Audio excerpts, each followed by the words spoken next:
This is the Para Cave Podcast, proudly brought to you by major sponsor Jack's Pale Ale, exclusively available at Parramatta Leagues Club, and co-sponsors Bo Cook from Loan Market, Scott from Brightside Detailing and Ceramics, Shannon Cooney from Glenmore Park Realty, BTZD Clothing, the official clothing partner of the Para Cave Podcast, and the official media partner of the Para Cave Podcast, the Parramatta Times. Hello listeners, welcome back to the Para Cave Podcast. This episode is number 148, and this week it is a little bit different to the normal week of a Legends or Fans interview on a Monday.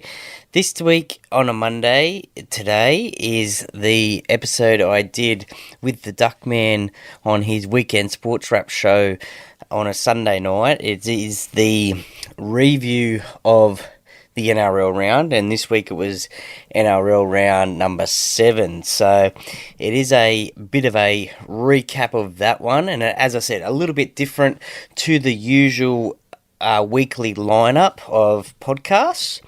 And that reason being is because coming up on Thursday will be the 150th episode of the podcast, and I'm going to present a special interview that I've done with a player that I have really liked in the past, still like today, and one I can't wait to bring to you, and so I can't wait to bring that one to you.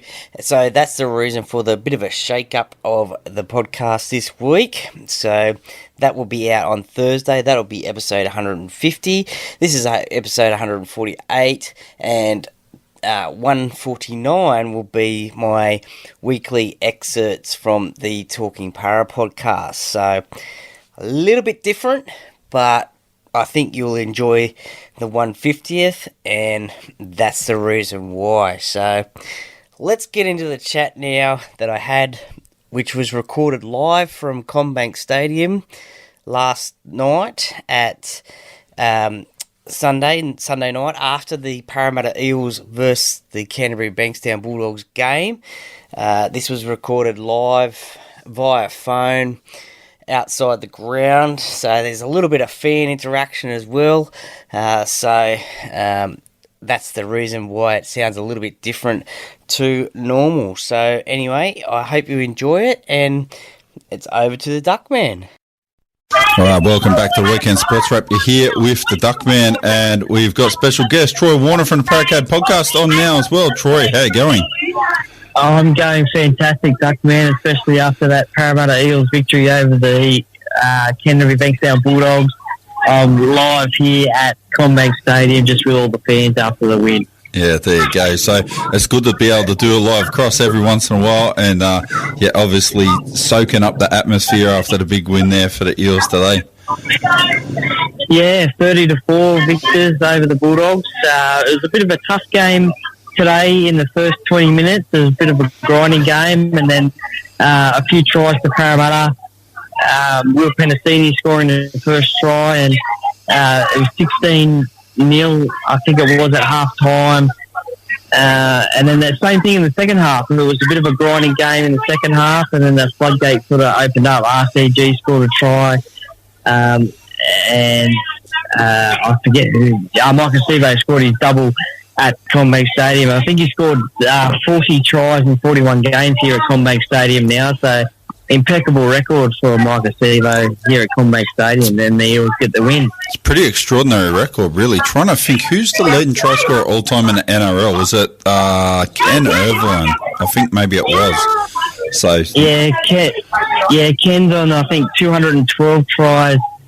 I think Billy Slater is second, and I think Alex Johnston is really chasing up the charts at the moment, trying to get that record as well. I think he's got 170 or 80 tries, I think. Yeah, if he can last another 4 or 5 years, I'd say that he's probably going to go past that record and overtake that. So it's been long-standing for decades, so it would be a massive deal if he can do it. So we're going to have a look at some of the games this weekend. So Friday night, we were talking about the Sharks versus the Roosters. The Sharks got up 22 points to 12 in the end. We weren't sure how that one was going to turn out. Are you surprised with that one? A little bit of yes, a little bit of no, to be honest. I think the Sharks needed that win to get back in the game, in the competition. But I think back at home, they needed that win, and Wade Graham was back. And, it was, I think Nate Miles got Nat Butcher got a sin bin for a hip drop tackle, which I think he's going to serve 1 or 2 weeks for, which cost the Roosters a little bit. But that was a good game, and the Sharks got the win and get the victory at Shark Park in front of their home fans. Yeah, so it was a good win. What is the music that's going on in the background there? What are they playing in the stadium? We're outside the stadium at the moment. That was the Bulldogs boombox that just came out after the game. So one of the trainers has just brought out the boombox. So I don't know if that's Josh Addo-Carr's boombox that he's borrowing at the moment. See, though Josh is out at the moment. So yeah. There you go. Unbelievable. This sounds very busy. How big was the crowd today? Well, they had a massive crowd here at Commbank Stadium. It was 27,655. So a massive stadium to end, a massive crowd to end off the round of the NRL. And this weekend, I think there's been 5, possibly 6 games that have had over 20,000 fans at games. So at the moment, the NRL is flying, and I think that's probably because the games are so close these days, and there hasn't been many blowout scores, and I think that you just never know who's going to win the game these days. Yeah, that's right. Well, that's what people want. They want games that are close and competitive. It's no good seeing 60-0 and stuff like that. It's not good for the game. And the competition has been much better this year, which has been good. So you got Manly up against Melbourne Storm on Friday night. I think we both thought that Melbourne Storm would probably get that one. And Manly got up 18 points to 8. So it's a good win by the Sea Eagles there. And Craig Bellamy, he will probably be upset about that because I think he would have thought that Melbourne could win it and should have done the job. Yeah, this was a game that cost me a perfect round, to be honest. I tipped Melbourne to win this game, but Manly got the victory. 18-8, as you said. It was a tough game. 2 bitter rivals playing up against each other at 4 Pines Park, Brookvale Oval, if you like to call it that. There was a few sin binnings in that game as well. I think Justin Olam got one for a late tackle on DCE. He copped a little bit of treatment during that game, but he was able to get the victory for Manly, and it was surprising, to be honest, because I think, as we said, they copped that flogging in the first half against Penrith, 32-0, and they've just turned it back at home in front of their fans. So, and another great crowd there at Brookvale Oval. Yeah, absolutely. Then yesterday I had the Warriors. They took on the Cowboys and they got the win. So I did predict that one, 22 points to 14, and the Warriors keep on rolling on, looking very good for the year. Yeah, I didn't catch much of this game, to be honest, but I caught the last 8 minutes or so, and the Warriors, they just seem to be rolling on at the moment. They're playing some really good footy, and Sean Johnson, he's leading the way for the Warriors. He's going back to his old days where he really led that team around and led the Warriors to the grand final in 2011. But, I think they've had 4 wins, maybe 5 this year, so they're going really well, and they're a hard team to predict, especially when they play at home. Yeah, absolutely. And now that they're back home, you can just see they look reinvigorated after the last couple of years of COVID and everything, and they did a massive job for the rugby league, so it's good to see them getting some just rewards with their results on the field. Yeah, that's it. As we all know, they did a magnificent job for the game during COVID. They spent their time in Australia, and now it's great to see them back home in New Zealand playing home games in front of packed crowds. Yeah, absolutely. Yesterday as well, the Knights took on the Panthers. I did flag on Friday night. I thought that it could be a potential danger game for the Panthers, but they should do it all right. Did it harder than what they should have, and the Knights were leading at half-time. I think it was 14-6 or something like that. And Nathan Cleary's clutched another 40-metre field goal, pulled one out of the fire, and won the game 16-15 for the Panthers. Yeah, this was sort of a great game as well. There was a few little push and shoves in this game as well. Obviously no punches thrown, as you can't do that these days. But bit of hair pulling. yeah, bit of hair pulling as well. Tyson Frizzell and Adam O'Brien came out in a press conference and called it a little bit controversial because Tyson was going for the back of the jersey to try and pull him down, and Gordon Tallis has come out today on Triple M and said that, you know, if a player's hair is past his jersey and the player's trying to tackle the player by the jersey, well then, you know, it's fair game, you know. So it's one of those things. I probably wouldn't have given it a penalty. I agree with Gordon. It's one of those things that if your hair's past your jersey line, well, and you're trying to tackle the jersey, well, you know, it's fair game. But it didn't cost the Knights the game. I think Penrith, as we saw Nathan Cleary kicking that field goal again as well. He went down as well from a challenge from Fitzgibbon as well for a field goal and trying to get a penalty as well. The referee didn't blow a penalty. The one interesting thing that we saw in that game was Spencer Lenu. He got penalised for a game, bump,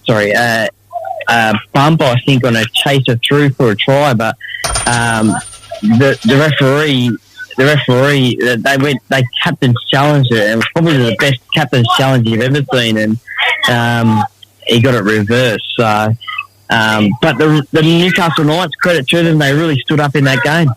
Yeah, so if they can turn up that with that sort of enthusiasm and performance every week, I think they're going to go close to pushing for the top 8. Maybe a couple of players light to really be any sort of major threat in the year, but it's probably the best performance I've seen from Newcastle for a little while there. Gold Coast took on the Broncos. They hosted them and they went down 43-26, but the score doesn't really say what the game was like. It was much closer than that, wasn't it? Yeah, definitely. The Gold Coast, they really stood up in the first half and were really giving it to the Broncos, and you thought maybe they might be able to pull off a victory against their, I guess you could call it local derby, I guess. They're only an hour away, up the road, down the road, whichever way, Gold Coast or Brisbane. But in the second half, Reece Walsh, he really stamped his authority on the game and made a few line breaks, a few runs that led to tries, and he was probably the player of the match for Brisbane, and they just really rolled on with it. Selwyn Cobbo, he scored a length of the field try after a sort of a charge down, and it was just space in front of him, and went down next to the post. Another great 69 points scored in that game. It was a very entertaining game, and Brisbane, they roll on. They have beaten every Queensland side at the moment. So they've beaten the Dolphins, they've beaten the Cowboys, they've beaten the Titans. So they're claiming the Kings of Queensland at the moment. So they're really rolling on, and Parramatta play them next week up in Darwin. So that should be a great game. Yeah, there you go. Absolutely will be. Canberra took on St George Illawarra and they got the win there, 20 points to 14. So this is one we had troubles picking, but we went with Canberra and they come up with the goods again. Yeah, to be honest, I didn't catch too much of this game because I was here at Commbank Stadium, but I did catch the first half of the game. It was sort of a pretty sort of boring sort of first half, to be honest. It was 0-0 for a long time, and St George just got their first try late in the second half. I think the first half, I think a minute before a half time. So obviously the Canberra Hooters for the Dragons has continued, and they don't have a great record down there. And Canberra backed up their victory against Brisbane last week and got another win. Yeah, absolutely. Then today, the big game you're at now, so the crowd still sounds like it's buzzing too. Parramatta against the Bulldogs, 30 points to 4. So what were your big takeaways out of that game? I think the big return of Junior Paolo was really lifted RCG. He's been out the last couple of weeks due to suspension, and I think with him coming back, it's really lifted him, RCG, and he scored a try today, so that was good. And I think we just sort of grinded a win, and as I said before, the first 20 minutes was like a bit of a grinding game, and then the floodgates opened up. So Parramatta will take the 2 points and just slowly climb up the ladder. And I think they were 14th going into this game, and I think they've climbed up to 12th. So you just slowly take the victories, and as I said, take on a high-flying Brisbane Broncos up in Darwin next Friday night. Yes, right. It's not a bad outcome at all there for the Eels. So they'd be looking forward to going up to Darwin. I think last time I went to Darwin, it didn't go so well for Parramatta, did it? Not last year. I think we got touched up a bit by the Cowboys up there. I think the year before we actually did beat the Broncos up there. So we have a pretty sort of reasonable record up in Darwin. We take that away as a home game for Parramatta due to a Northern Territory sponsorship. So the fans and the community get behind that game and turn up, and it's great to see an NRL game in a regional area. Yeah, that's right. So you look at players like Reece Walsh and that stuff, he'd really be pushing for Queensland selection for State of Origin this year, wouldn't he? He's really playing very, very well. Yeah, definitely. He's on the cusp, I guess, of State of Origin selection. I think last year or the year before he was selected but didn't play. With Kalen Ponga sitting out the last 4 to 5 weeks, I think it is, due to those head knocks, you would have to think that Reece Walsh is in the box seat to get that number 1 jersey for Queensland, definitely. Yeah, and he can goal kick and all. He's very diverse, and they could move him out of fullback if they needed to as well, and potentially play him as 5'8". If they did pick him, they'll be hoping that he doesn't. If he has to kick from the sideline, he doesn't go and go flying through the air like he did last time. You had one from the sideline. I can't remember who it was against last year, but it was very funny when he did it, and the ball went about 2 metres, and he went about 5 metres in the air. Yeah, that's it. That was a funny little kick there from Reece Walsh. But, definitely he's playing some great footy. He's climbing up the Dally M ladder, and you would have to think that he's definitely the Queensland number 1 fullback at the moment. I can't really think of anyone else who would take that spot. If Kalen Ponga comes back, I think it's this week for Newcastle, and has some good games for Newcastle, although he's playing in the 5'8" position. I think Coach Billy Slater said before that Kalen has done the job before for Queensland at fullback, so it'll be interesting to see if they do pick Kalen, if he has a good couple of games, even though he's playing in the 5'8" role. Yeah, absolutely. So I think if Kalen Ponga was available, I would pick him, but maybe I'd pick him off the bench. So if he wasn't 100% right, and try to work him with Munster. So him coming off the bench would be like a Harry Grant, add a different dynamic to what he can bring into the game against some fatigued players.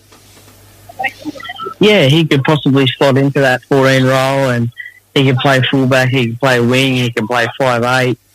Could be a bit of an impact player as well.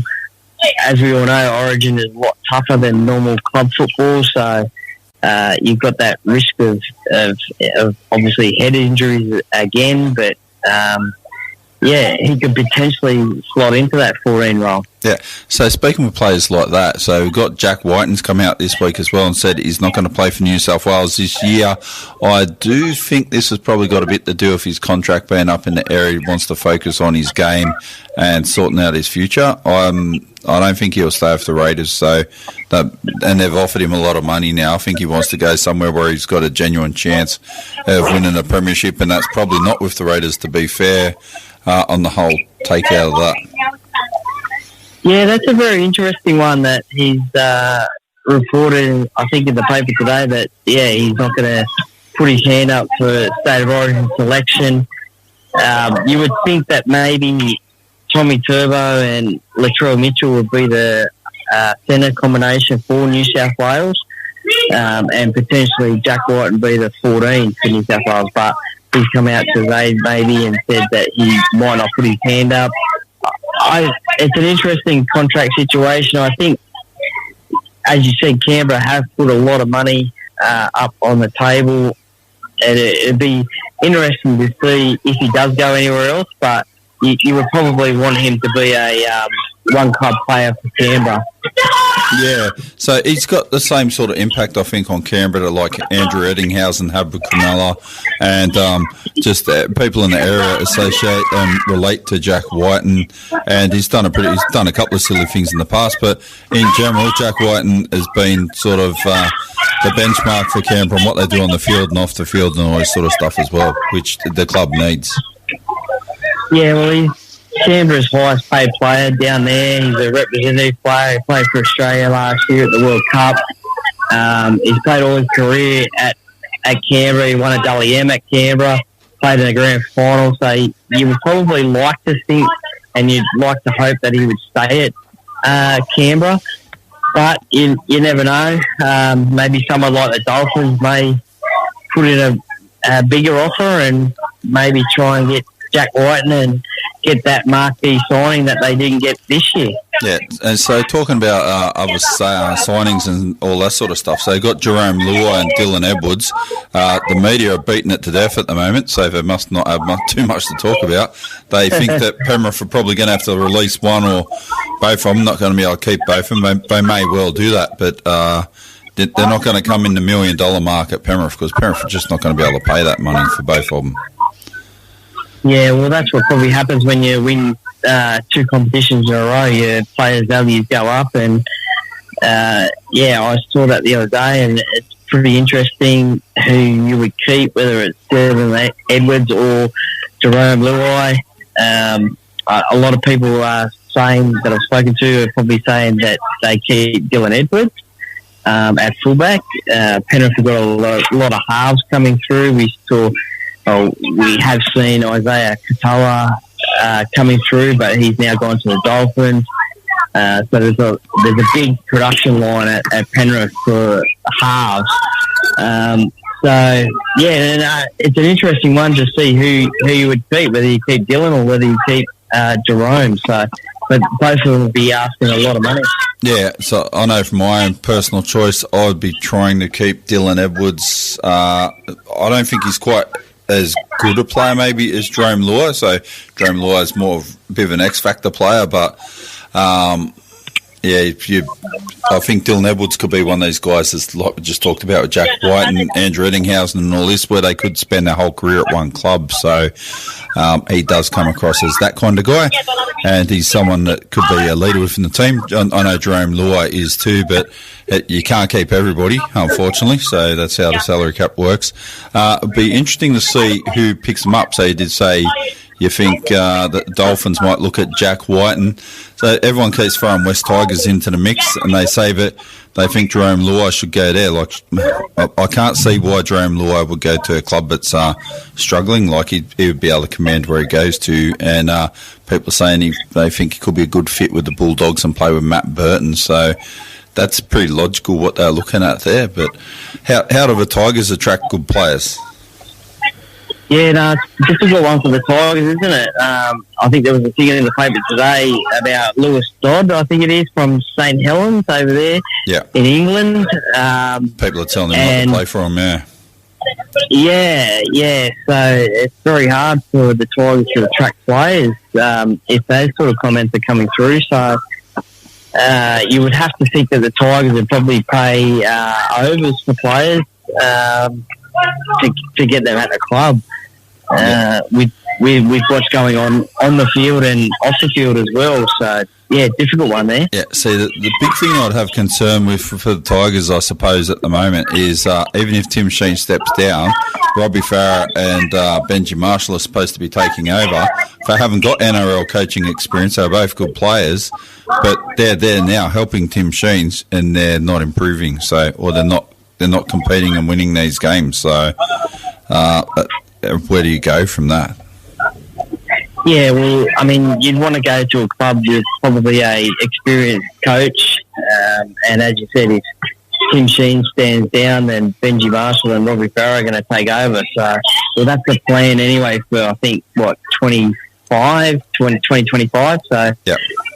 It may happen earlier. You don't know, but yeah, if you're a player going to a club, you want to know you potentially want to go to a club with an experienced coach, not a rookie coach. Yeah, that's right. All right. So, Paracade Podcast, what do you got coming up tomorrow, Troy?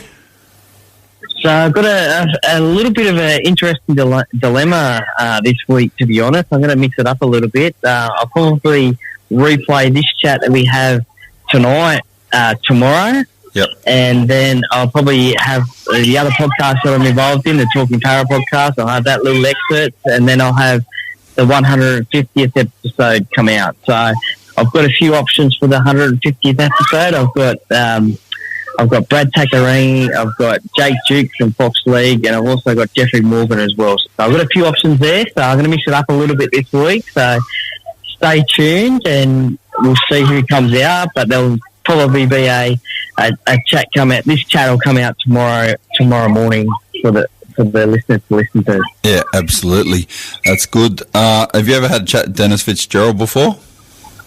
I have. He's on the podcast channel, so I can't remember which episode he is, but I have chatted to Dennis before. It was a really interesting chat about his playing career and also obviously his administration career as well. So some great little stories there about Parramatta from over the years. So it's in the back catalogue. So should be available on Apple and Spotify. So I'll pull it up and I'll send it to you. Yeah, absolutely. Do that. And when I get home, when I finish this, I'll drop this for you as well. I'll send it to you a Dropbox or whatever I need to do and get it out there for you. So everybody can catch Troy tomorrow. Catch his new episode 148 of the Paracade Podcast at 6 a.m. tomorrow. And Troy, thanks for your time tonight, coming straight from the game too. So really appreciate that. Yeah, not a problem, Duckman. Anytime. It's always great to come from the game, and thank you very much for having me, and hope you enjoyed it. Yeah, absolutely. Thanks for your time. Chat to you again on Friday night. Thanks, Duckman.